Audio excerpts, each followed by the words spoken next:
Okay जी, first year physics का second chapter आज हम स्टार्ट करेंगे। चैप्टर का नेम है वेक्टर्स एंड इक्विलिब्रियम। इसमें हम वेक्टर्स के बारे में डिटेल से पढ़ेंगे और फिर लास्ट पे एक टॉपिक होगा इक्विलिब्रियम, इसके बारे में डिस्कस करेंगे। तो इस चैप्टर का पहला टॉपिक है बेसिक कॉन्सेप्ट्स ऑफ वेक्टर्स। तो अभी हम जानेंगे कि वेक्टर्स क्या हैं। तो उससे पहले हम ये देखते हैं कि वो तमाम क्वांटिटीज़ जिनको हम मेजर कर सकते हैं उनको फ़िज़िकल क्वांटिटीज़ कहते हैं। ये टॉपिक हमने डिटेल के साथ चैप्टर नंबर 1 में पढ़ा था कि वो क्वांटिटीज़ जिनको हम मेजर कर सकते हैं वो कहलाती हैं फ़िज़िकल क्वांटिटीज़।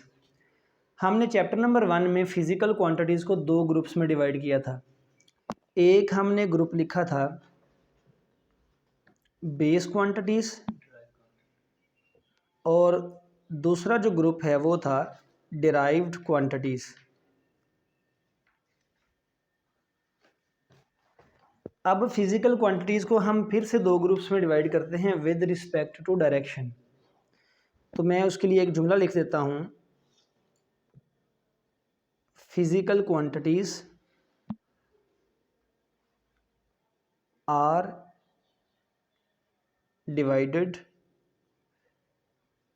Into 2 groups. हम फिज़िकल क्वांटिटीज़ को 2 ग्रुप्स में डिवाइड करते हैं on the basis of direction. Direction के लिहाज से हम फिज़िकल क्वांटिटीज़ के 2 ग्रुप्स बना लेंगे।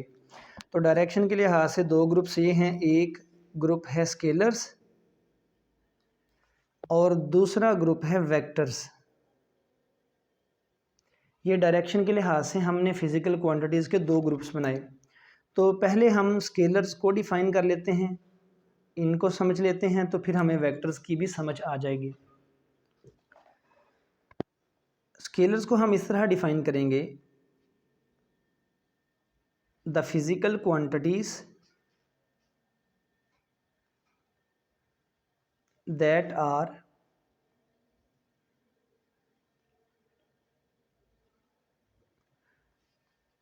Completely described.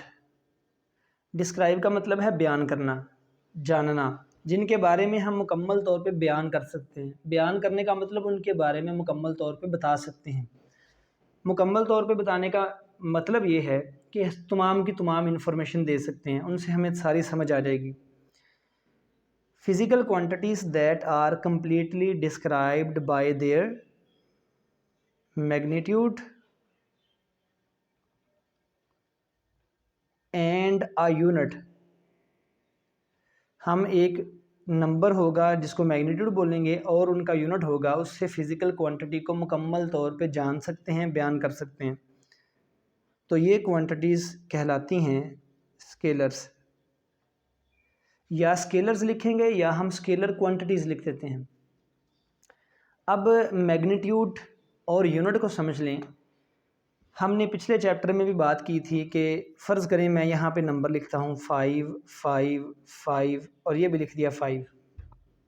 मैं मैग्नीट्यूड के बारे में आपको समझाने लगा हूँ। अगर एक अकेला नंबर लिखा हो तो उस अकेले एक नंबर का कोई मीनिंग नहीं है।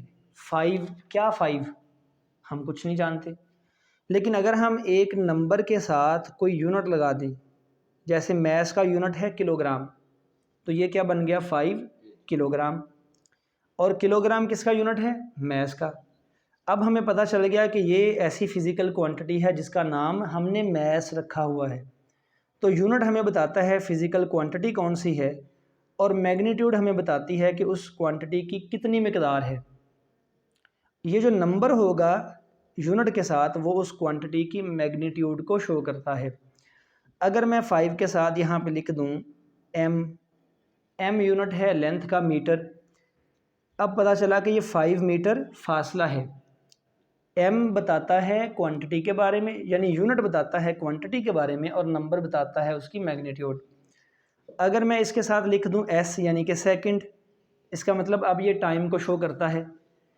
यूनिट बता रहा है फिज़िकल क्वांटिटी और नंबर बताता है टाइम। कितना टाइम है? 5 सेकंड्स।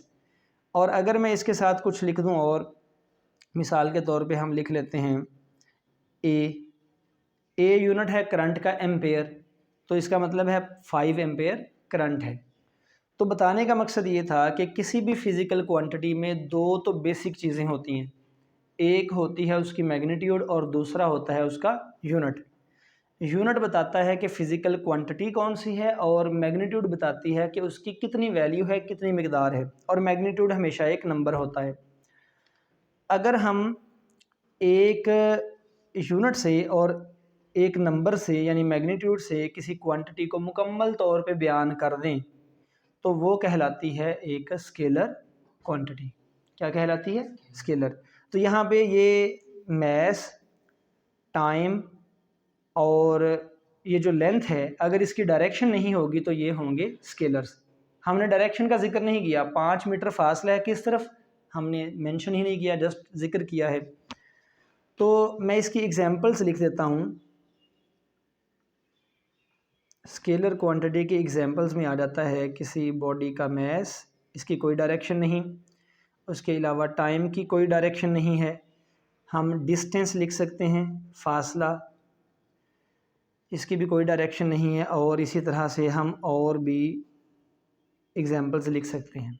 बाकी एग्जांपल्स हम डिटेल में आगे जैसे जैसे पढ़ते जाएंगे चैप्टर्स को तो और एग्जांपल्स आती जाएंगी। अब हम वेक्टर्स को डिस्कस करेंगे, फिर इन दोनों को मिला के समझते हैं। अब वेक्टर्स क्या होंगे? वेक्टर्स को हम इस तरह से डिफाइन करते हैं, the physical quantities that are completely described, जिनको हम मुकम्मल तौर पे बयान कर सकते हैं, उनके बारे में मुकम्मल तौर पे बता सकते हैं, बाय देयर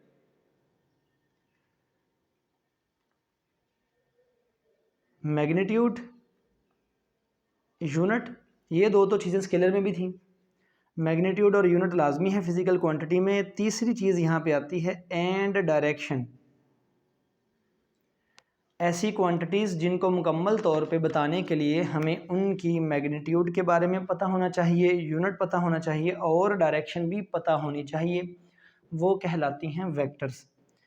मैंने यहाँ पे लिखा था कि हम फिज़िकल क्वांटिटीज़ को डायरेक्शन के लिहाज से, डायरेक्शन की बुनियाद पर दो ग्रुप्स में डिवाइड करते हैं, एक स्केलर्स हैं और दूसरी कौन सी हैं? वेक्टर्स। तो स्केलर्स वो हैं जिनमें डायरेक्शन नहीं होती, जो बेसिक फ़र्क है, और वेक्टर्स वो हैं जिनकी डायरेक्शन होती है। अब वेक्टर्स की एग्जांपल्स में हम लिख लेते हैं ऐसी क्वांटिटीज़ जिनकी डायरेक्शन है, तो मैं इसकी एग्जांपल्स लिखूँगा। वेक्टर्स की एग्जांपल में सबसे बेसिक एक है फोर्स। पहले हमने डिस्टेंस लिखा था स्केलर, और एक ये टर्म है डिस्प्लेसमेंट, ये मैट्रिक में भी आप पढ़ चुके हैं। डिस्प्लेसमेंट भी फासला है, लेकिन इसमें डायरेक्शन का जिक्र होता है, कहाँ से कहाँ तक और किस डायरेक्शन में। और वेलोसिटी, इसी तरह से किसी बॉडी का मोमेंटम, और बहुत सी एग्जांपल्स लिखी जा सकती हैं। तो ये हैं वेक्टर्स जिनमें डायरेक्शन के बारे में बताना ज़रूरी है। अब देखें, टाइम है, जो टाइम है, हम कॉमन सेंस की बात करते हैं, जो हमें चीज़ों के बारे में पता है।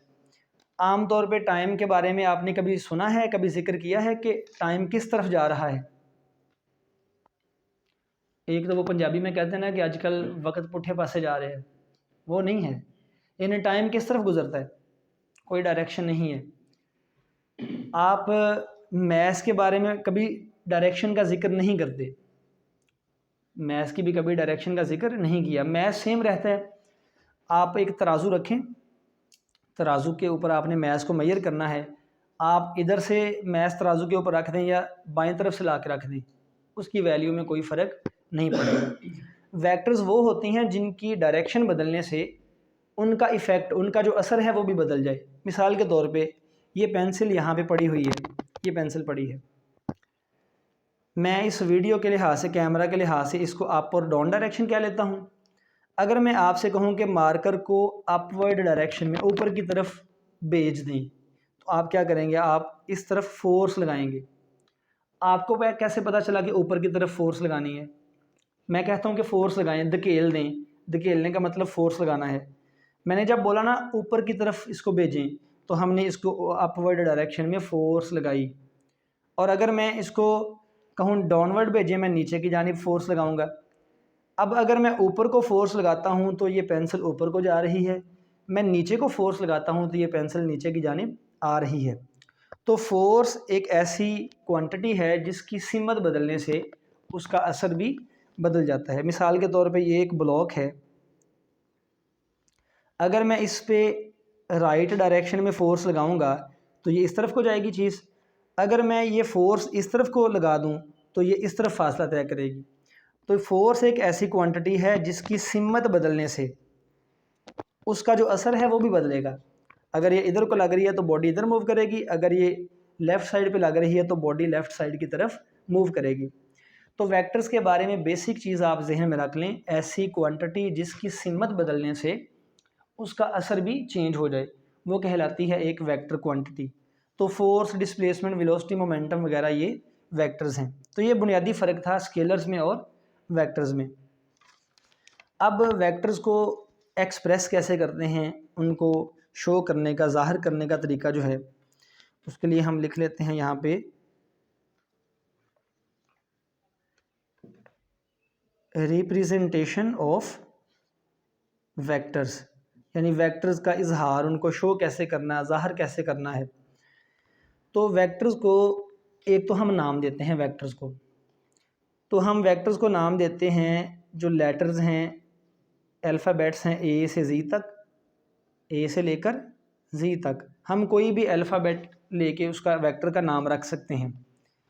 और ये लेटर्स कैपिटल भी हो सकते हैं और स्मॉल भी हो सकते हैं। कैपिटल या स्मॉल अल्फ़ाबेट्स ये यूज़ होते हैं वेक्टर्स का नाम रखने के लिए, लेकिन हम सिंपली इनको ऐसे नहीं लिखेंगे।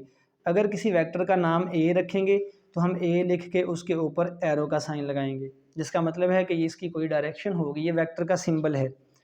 अगर मैंने सी लिखा है तो सी लिख के ऊपर एरो लगाऊंगा। स्मॉल ए वेक्टर का नाम रखा है तो ए लिख के ऊपर एरो। जैसे हम अपने नाम रख लेते हैं ना, इसी तरह वेक्टर को ज़ाहिर करने के लिए भी उनका कोई ना कोई नाम रखेंगे, वो अल्फ़ाबेट होगा ए से जी तक कोई भी।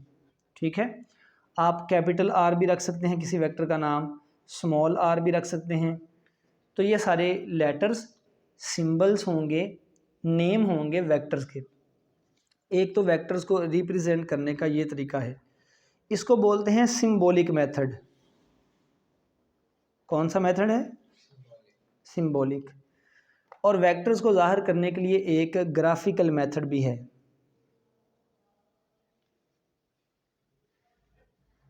वेक्टर्स को रिप्रेजेंट करने के लिए एक ग्राफिकल मेथड।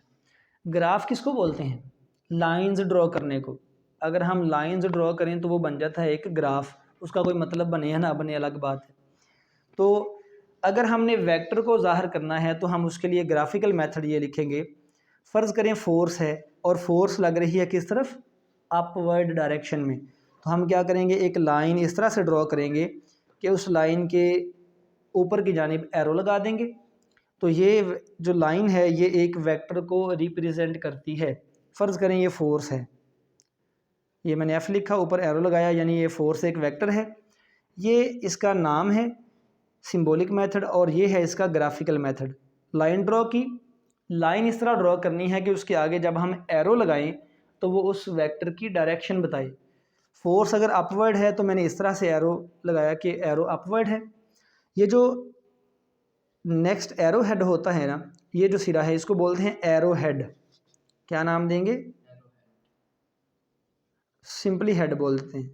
ये हेड है, जैसे एक जानवर है उसके एक तरफ हेड है तो उसके पिछली तरफ क्या होगी? टेल। तो एक सिरा हेड कहलाता है वेक्टर का और दूसरा सिरा कहलाता है टेल। तो वेक्टर के दो सिरे हैं, एक तरफ जिधर एरो लगा होगा उसको हेड बोलेंगे, उसका मुखालफ जो सिरा होगा उसको टेल का नाम देंगे। अगर फोर्स लग रही हो नीचे की जानिब तो हम लाइन इस तरह ड्रॉ करेंगे और डाउनवर्ड डायरेक्शन में इसका हेड बनाएंगे, एरो नीचे की जानिब होगा। ये भी फोर्स है, डाउनवर्ड डायरेक्शन में एक्ट कर रही है। तो ये है ग्राफिकल मेथड और ये है सिंबॉलिक मेथड। लेटर को लिखा तो सिंबॉलिक, लाइन ड्रॉ करके एरो लगा दिया तो वो ग्राफिकल मेथड है। अच्छा, अगर एक फोर्स कम हो, दूसरी फोर्स उससे ज़्यादा हो, एक फोर्स ये है, इससे डबल फोर्स होगी तो क्या करेंगे, हम इससे डबल लंबी लाइन लगाएंगे। ये अगर F है तो ये उससे दोगुना फोर्स 2F है, डाउनवर्ड एक्ट कर रही है। तो इसका मतलब ये है ग्राफिकल मेथड में हम एरो के ज़रिए से तो बताते हैं डायरेक्शन, और जो इस वेक्टर की लाइन की लंबाई है वो बताती है मैग्नीट्यूड, कि कौन सा वेक्टर ज़्यादा और कौन सा वेक्टर कम है। ये वेक्टर कम था, इसकी लाइन की लंबाई कम थी, ये वेक्टर ज़्यादा था, उससे डबल है, तो इसकी लाइन की लंबाई भी इससे डबल होगी। और ये जब हम लाइंस लगाते हैं वेक्टर्स की, कि कितनी लंबी लाइन से हमने वेक्टर को रिप्रेजेंट करना है, ये हम स्केल के मुताबिक लगाते हैं। हम स्केलिंग करते हैं वेक्टर की। मिसाल के तौर पे मैं आपको बताता हूँ, हमारे पास एक फोर्स है F is equal to 50 newton, और ये किस तरफ लगती है, फ़र्ज़ किया ये लग रही है अपवर्ड। कितनी है, 50 न्यूटन, और डायरेक्शन साथ बता दी अपवर्ड। हमने कहा था वेक्टर के लिए तीन चीज़ें चाहिए, एक मैग्नीट्यूड वो नंबर है, एक यूनिट फिजिकल क्वांटिटी बताता है, और ये डायरेक्शन। अच्छा जी, एक और फोर्स है, इसको F1 बोल लेते हैं, इसको F2 का नाम देते हैं। F2 फोर्स जो है ये है 100 न्यूटन, और फ़र्ज़ किया ये भी अपवर्ड डायरेक्शन में है, ऊपर की जानिब। अब 50 न्यूटन की फ़ोर्स और 100 न्यूटन की फ़ोर्स को हमने ग्राफिकली लाइंस ड्रॉ करके रिप्रेजेंट करना है, तो हम स्केलिंग करेंगे। हम लेट कर लेंगे, हम फ़र्ज़ करते हैं कि जो 10 न्यूटन फोर्स है वो 1 सेंटीमीटर को शो करती है। आप अपने पास से कुछ भी फ़र्ज़ कर लें, 10 न्यूटन कितने सेंटीमीटर को शो करती है, 1। तो फिर 50 न्यूटन कितने को शो करेगी, 5 सेंटीमीटर को। इसी तरह से फिर 100 न्यूटन किसको शो करेगी, 10 सेंटीमीटर को। इसका मतलब है कि अगर हमने 10 न्यूटन फोर्स को शो करना है तो 1 सेंटीमीटर लंबी लाइन लगाएंगे, और 50 न्यूटन फोर्स को शो करना है तो 5 सेंटीमीटर लंबी लाइन लगाएंगे। तो मैं यहाँ पे लाइन्स लगा देता हूँ। ये फ़र्ज़ कर लेते हैं कि ये 5 सेंटीमीटर लंबी लाइन है, आप स्केल से लगाएंगे। अपवर्ड है तो आप लिखेंगे 50 न्यूटन, और जो इससे डबल होगी यानी 10 न्यूटन है, उसके लिए हम इससे 2 गुना लंबी लाइन लगाएंगे। हम स्केल के मुताबिक देखेंगे स्केल पे कितना, 10 सेंटीमीटर फासला, 10 सेंटीमीटर लंबी लाइन लगा के आगे एरो हेड लगा देंगे और लिखेंगे ये 10 न्यूटन फोर्स को, 100 न्यूटन फोर्स को रिप्रेजेंट करता है। तो हमने ग्राफिकली वेक्टर्स को शो करने के लिए उनकी मैग्नीट्यूड के मुताबिक स्केलिंग करनी है, कि उनकी कितनी मैग्नीट्यूड कितने सेंटीमीटर लाइन को रिप्रेजेंट करती है, फिर हम उसके मुताबिक उतनी लंबी लाइन लगा देंगे। जैसे 100 न्यूटन के लिए 10 सेंटीमीटर, तो मैंने 10 सेंटीमीटर लंबी लाइन लगाई है, लेकिन मैंने इसको 10 सेंटीमीटर नहीं लिखना। ये 100 न्यूटन फोर्स है तो फोर्स ही लिखना है कि ये फोर्स को शो करती है। ये फोर्स थी F2 और ये वाली फोर्स थी F1। तो इस तरह से हम वेक्टर्स को ग्राफिकली रिप्रेजेंट कर सकते हैं। इससे अगले लेक्चर में कल हम पढ़ेंगे रेक्टेंगुलर कोऑर्डिनेट सिस्टम। आज के लिए इतना ही लेक्चर है।